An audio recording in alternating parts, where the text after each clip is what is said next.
Movie के start में हम एक आदमी को देखते हैं जिसका नाम आर्ची है और वह एक टीचर है जो कि स्कूल में बच्चों को पढ़ाता है। आर्ची स्कूल में बच्चों को एक कहानी सुना रहा था और बच्चे भी खूब मन लगाकर उसकी कहानियों को सुन रहे थे। इसके बाद स्कूल की छुट्टी हो जाती है और आर्ची बाहर आकर साइकिल से अपने घर जाने लगता है। घर जाने से पहले आर्ची एक लड़की से मिलने जाता है जिसका नाम लीला था। अब लीला आर्ची को देखकर बेहद खुश हो जाती है। दरअसल आर्ची लीला के पास डेली रेड क्रॉस लेने जाता था। लीला आर्ची को बहुत ज़्यादा पसंद करती थी और उसे मन ही मन विल यू मैरी मी कहने के लिए तड़प रही थी, क्योंकि आर्ची लीला का क्रश था। लेकिन आर्ची लीला को जस्ट अ फ्रेंड समझता था।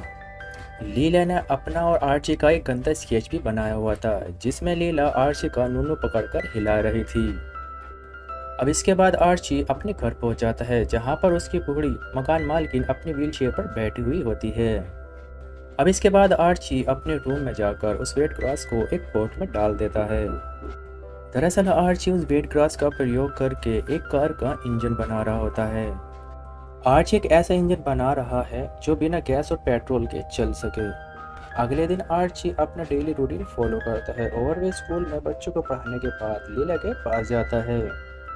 लेकिन तभी वहां पर एक खूबसूरत लड़की आ जाती है जिसका नाम डैन्सी होता है। अब डैन्सी आर्ची से कहती है, ए चिकने, तुम कभी मेरी स्टॉल पर आना और मेरा मीट चबाना। लेकिन इस बीच में लीला उनसे कहती, आर्ची एक ऐसा इंजन बना रहा है जो बिना पेट्रोल और गैस के चल सके। अब लीला की इस बात को सुनकर डैन्सी आर्ची से बेहद इंप्रेस्ड हो जाती है। लेकिन आर्ची यहाँ पर अपनी शक्ति दिखाते हुए व्हीट ग्रास लेकर अपने घर चला जाता है। अब आर्ची अपने घर पहुंचकर अपनी बूढ़ी मकान मालकिन को हाय बोलता है, लेकिन वे बूढ़ी मकान मालकिन आर्ची को कोई भी रिस्पॉन्स नहीं देती, क्योंकि वे बूढ़ी मकान मालकिन हमेशा बीमार ही रहती हैं। अब आर्ची अपने रूम में पहुंचकर अपने इंजन पर एक्सपेरिमेंट करने लगता है।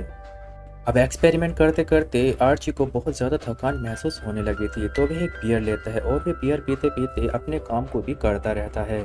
अब बियर पीते पीते आर्ची के हाथ से बोतल छूट जाती है और वो फूट जाती है, जिस वजह से आर्ची के हाथ पर एक कट लग जाता है जिससे बहुत खून बहने लगता है। और आर्ची का बहता हुआ खून किसी तरह से वेट ग्रास पोर्ट में गिर जाता है, जिसकी वजह से वे कार का इंजन चालू हो जाता है, जिसे देखकर आर्ची एकदम शॉक्ड हो जाता है। अब आर्ची को ये बात समझते देर नहीं लगती कि इंजन सिर्फ खून का प्यासा है जो सिर्फ खून पर ही चल सकता है। अब अगले दिन आर्ची फिर से स्कूल जाता है, लेकिन आज उसे घर जल्दी आने की चुल मची थी।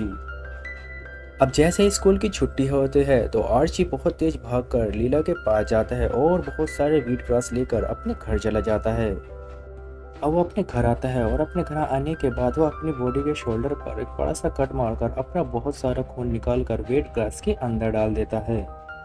इसके बाद वो अपनी कार के पास जाता है, कार के अंदर बहुत सारा व्हीट ग्रास और अपना खून डाल देता है। इसके बाद आर्ची कार को स्टार्ट करके देखता है और दोस्तों इसके बाद कार स्टार्ट हो जाती है, जिसे देखकर वह बहुत ज़्यादा खुश होता है। अब आर्ची अपना इंप्रेशन जमाने के लिए कार लेकर लीला के स्टॉल पर पहुंचता है। अब लीला आर्ची को कार से आता देख लीला ख्वाबों की दुनिया में चली जाती है। अब आर्ची लीला को अपनी कार दिखाते हुए कहता है, हेलो मैडम, ये रहा तुम्हारा व्हीट ग्रास। अब लीला तो पहले से उस पर लट्टू थी, उसे बहुत ज़्यादा खुशी होती है आर्ची को कामयाब होता देख। लेकिन तभी वह मीट स्टॉल वाली डैन्सी वहां पर आ जाती है और वह आर्ची से कहती है, ए चिकने, चल मुझे अपने साथ लॉन्ग ड्राइव पर लेकर चल। अब यहाँ पर डैन्सी आर्ची से कहती है कि मैं तेरी कार में बैठने के लिए तेरे साथ कुछ भी कर सकती हूँ। अब यहाँ पर आर्ची डैन्सी की कातिल अदाओं को देखकर पिघल जाता है और वे लीला से बहुत सारा व्हीट ग्रास लेकर कार में बैठकर एक लॉन्ग ड्राइव पर निकल जाता है। दूसरी ओर कार को सड़क पर देखकर गवर्नमेंट की खुफिया एजेंसी में ये न्यूज़ फैल जाती है कि आर्ची अपने मिशन में सक्सेसफुल हो गया है और वह आर्ची के हर एक मूवमेंट पर नजर रख रहे थे। शायद उन्होंने आर्ची की कार में हिडन कैमरे लगा रखे थे, लेकिन आर्ची इन सब बातों से अनजान था। अब यहाँ पर डैन्सी आर्ची से कहती है कि अगर तुम कार को और भी स्पीड में चलाओगे तो मैं तुम्हारे हैंडपंप से पानी निकाल दूंगी। अब इस बात को सुनकर आर्ची के सोते हुए उस्ताद जाग जाते हैं और डैन्सी आर्ची को बहुत ज़्यादा प्यार करती है और उस पर चुम्मों की बौछार कर देती है। लेकिन जब किस्मत खराब हो तो क्या किया जा सकता है, आर्ची की कार का फ्यूल खत्म हो जाता है और डैन्सी उसके पिछवाड़े पर लात मारकर वहां से चली जाती है। अब बेचारा आर्ची अपनी कार को धक्का लगाते हुए घसीटते हुए उस कार को अपने घर ले आता है। अब आर्ची को बहुत ज़्यादा बेइज्जती महसूस हो रही थी और आज का सीन याद कर कर उससे बिल्कुल भी नींद नहीं आ रही थी। वह अपने रूम में घूमते हुए फैन को देखता है और उसके दिमाग की बत्ती जलती है, जिसकी वजह से उसके दिमाग में एक खुराफाती आइडिया आता है। अगले दिन आर्ची खराब पड़ी हुई कारों के पास जाता है और वहां से अपनी ज़रूरतों के सामान चुराता है, क्योंकि आर्ची उस सामान से कुछ नया बनाने वाला था। अब आर्ची खून की तलाश में जानवरों के शिकार पर निकल जाता है। अब आर्ची जंगल में जाकर जानवरों का शिकार करने लगता है और अब आर्ची को उन जानवरों को मारकर बहुत बुरा लग रहा था। आर्ची के अंतर आत्मा उसे ऐसा करने के लिए मना कर रही थी, लेकिन उसे अपने एक्सपेरिमेंट के लिए उसका जुनून उसे ऐसा करने के लिए प्रोत्साहित करता है। इसके बाद ये मरे हुए जानवरों को कार की डिक्की में डालकर कार को स्टार्ट करने की कोशिश करता है, लेकिन कार स्टार्ट नहीं होती। तो आर्ची कार से बाहर निकलता है और कार की डिक्की को 2-3 लात मारता है और कार से कहता है, मुझे लगता है कि तुम मेरी ही खून की प्यासी हो। अब इसके बाद वह अपने रूम जाने लगता है। रूम में जाने से पहले वह अपनी बूढ़ी मकान मालकिन को देखता है जो सो रही थी। अपनी बूढ़ी मकान मालकिन को देखकर उसके दिमाग में एक खुराफाती आइडिया आता है। वह उन्हें उठाकर छत से नीचे फेंक देता है, जिसकी वजह से उनकी मौत हो जाती है। अब इसके बाद वह अपनी बूढ़ी मकान मालकिन की लाश को उठाकर कार की डिक्की में डाल देता है, लेकिन वह जल्दबाजी में कार के अंदर वेट ग्रास डालना भूल जाता है। अब इसके बाद आर्ची कार को स्टार्ट करके देखता है और कार भन्नाटेदार स्टार्ट हो जाती है। अब आर्ची को पता चल गया था कि उसकी कार सिर्फ इंसानी खून से ही स्टार्ट होती है। अब उसकी कार में बहुत सारा फ्यूल था, तो वह डैन्सी के पास जाता है और वह डैन्सी के पास जाकर डैन्सी के साथ कार में ही गपागप करने लगता है। अब अगली मॉर्निंग वह कार को लेकर अपने स्कूल जाता है और स्कूल के बच्चे उसकी कार को देखकर उछलने लगते हैं। अब स्कूल खत्म होने के बाद वह अपनी कार लेकर अपनी चमक छल्लो यानी डैन्सी के पास जाता है और वह डैन्सी से कहता है कि आज रात फिर से मेरे साथ गपागप करने चलेगी। आर्ची की इस बात को सुनकर डैन्सी भी हाँ कर देती है और जब आर्ची लेट नाइट डैन्सी का इंतजार कर रहा था, तभी किडनैपर आकर आर्ची के ऊपर गन तान देता है और उसकी कार चुराने की कोशिश करता है। वे किडनैपर आर्ची से कहता है कि चल चिकने, मुझे मेरे घर तक छोड़, नहीं तो मैं तेरे पिछवाड़े में 2 छेद और बढ़ा दूंगा। अब आर्ची उस किडनैपर से कहता है कि मेरी गाड़ी में फ्यूल नहीं है, तो तभी किडनैपर उसे जबरदस्ती पेट्रोल पंप पर ले जाता है। अब वे किडनैपर आर्ची से कहता है कि जल्दी से अपनी गाड़ी में फ्यूल भर, लेकिन आर्ची उसे समझाता है कि मैंने अपनी गाड़ी में कुछ छिपा रखा है। अब उस किडनैपर को आर्ची पर शक होता है, तो वह उस कार की डिग्गी को खोलकर देखने लगता है। अब आर्ची ने उस कार के अंदर एक नुकीला खंजर लगा रखा था जो कि एक पेन की तरह घूमता है। अब इससे पहले किडनैपर को समझ पाता, आर्ची उसे धक्का देकर कार की डिग्गी के अंदर डाल देता है।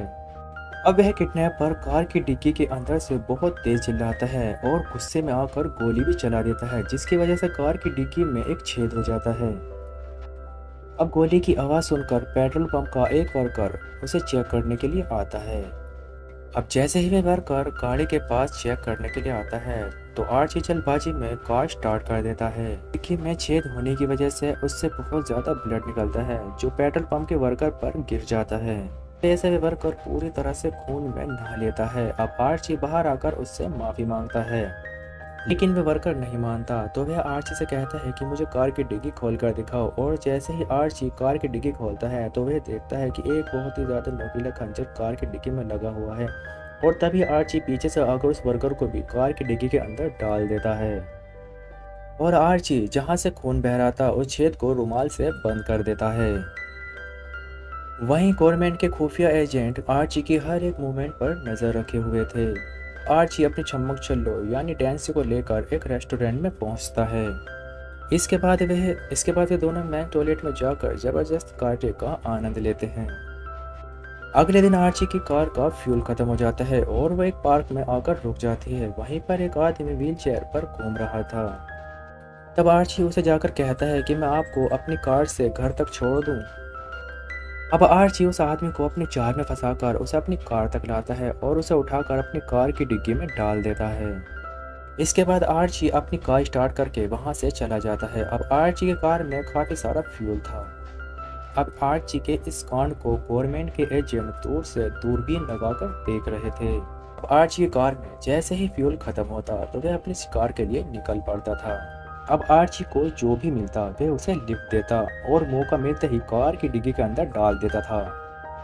उसकी गाड़ी खून पर चलती है, ये बात सिर्फ आर्ची ही जानता था। अब अगले सीन में हम देखते हैं कि आर्ची बैक सीट पर लेटा हुआ है और दो एजेंट उसकी कार को चला रहे हैं।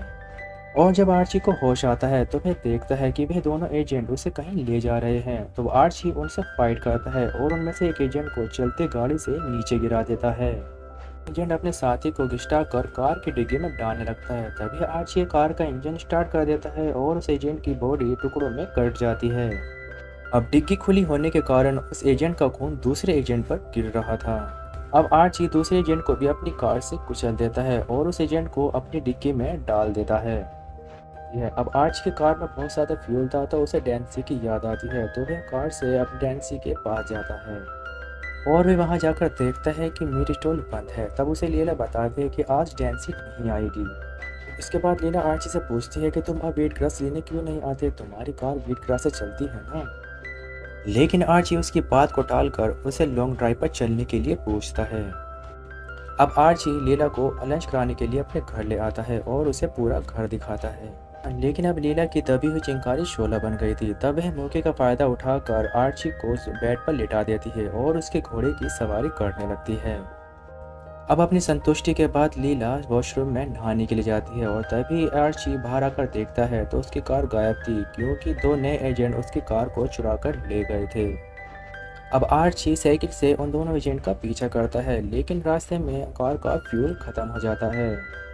अब उन दोनों में से एक एजेंट अपने साथी को मार डालता है और उसे कार की डिग्गी में डाल देता है। लेकिन तब तक आर्ची कार के पीछे आ जाता है और डिग्गी के छेद पर लगे हुए रुमाल को आर्ची हटा देता है, जिसकी वजह से कार की डिग्गी से बहुत ज़्यादा खून की धार बहने लगती है और आर्ची पूरी तरह से खून में लथपथ हो जाता है। अब खून बाहर फैलने की वजह से वे कार थोड़े ही दूर चलकर रुक जाती है। इसके बाद एजेंट कार से उतरकर आर्ची को चारों तरफ देखने लगता है और तभी आर्ची पीछे से आकर कुल्हाड़ी से उसे मार डालता है और उसे मारकर कार की डिग्गी में डाल देता है। आर्ची के इस कांड को गवर्नमेंट के दो एजेंट दूर से खड़े हुए देख रहे थे, लेकिन आर्ची को इस बात का पता नहीं था कि उसकी हर एक मूवमेंट पर नजर रखी जा रही थी। इसके बाद आर्ची डैन्सी के पास जाता है और उसे ह्यूमन ब्लड से चलने वाली कार के बारे में बताता है। अब डैन्सी आर्ची की इस बात को सुनकर उससे और भी ज़्यादा इम्प्रेस्ड हो जाती है और उसे कहती है, वाह मेरी चिकनी, तूने तो कमाल ही कर दिया। अब आर्ची इसी गंदी हालत में स्कूल आता है और वह अंदर ही अंदर बहुत ज़्यादा परेशान भी था, लेकिन वह कभी भी अपना स्कूल मिस नहीं करता था। और तभी वहाँ पर गवर्नमेंट के दो एजेंट आते हैं और आर्ची से आकर कहते हैं कि हमारे दो एजेंट्स ने तुम्हारी कार फिर से चुराने की कोशिश की। और आर्ची इस बात को सुनकर उन दोनों के साथ चला जाता है। थोड़ी देर बाद आर्ची एक खुफिया जगह पर होता है, जहाँ पर एक गवर्नमेंट का स्पेशल एजेंट आर्ची को कहता है कि हम शुरू से ही तुम्हारी हर एक मोमेंट पर नज़र रखे हुए थे और हम चाहते हैं कि तुम हमारे लिए काम करो, हमारे लिए ब्लड कार बनाओ, ब्लड ट्रक बनाओ, ब्लड ट्रेन बनाओ। वे एजेंट आर्ची से कहता है कि यह टेक्निक हमारे भविष्य के लिए बहुत ज़्यादा फायदेमंद है और इसके बदले जो तुम चाहोगे तुम्हें मिल जाएगा। इस पर आर्ची उस एजेंट से पूछता है कि तुम इतना सारा ब्लड लेकर कहाँ से आओगे। वे एजेंट आर्ची से कहता है कि फैसला तुम्हें करना है, क्या तुम्हें जीवन की वही बोरिंग टीचर लाइफ चाहिए या जीवन में तुम्हें कुछ बड़ा करना है। अब आर्ची उस एजेंट से एक सवाल और पूछता है कि उन लोगों का क्या होगा जो मुझे जानते हैं। तब एजेंट कहता है कि वे सब तुम्हें भूल जाएंगे। अब आर्ची उस एजेंट का ऑफर एक्सेप्ट कर लेता है। अब अगले दिन हम देखते हैं कि लीला को उसके स्टॉल के साथ जिंदा जला दिया जाता है और डैन्सी को भी जान से मार दिया जाता है। अब मूवी के लास्ट में हम देखते हैं कि आर्ची को देश का प्रेसिडेंट बना दिया गया है, क्योंकि उसने यही मांग रखी थी। और वो मूवी खत्म। तो दोस्तों, कैसी लगी आज की एक्सप्लेनेशन? अगर जो वीडियो अच्छी लगी हो तो प्लीज़ लाइक करें, कमेंट करें और शेयर करें और मेरे चैनल को सब्सक्राइब करना ना भूलें। तो मिलते हैं अगली वीडियो में, तब तक के लिए गुड बाय।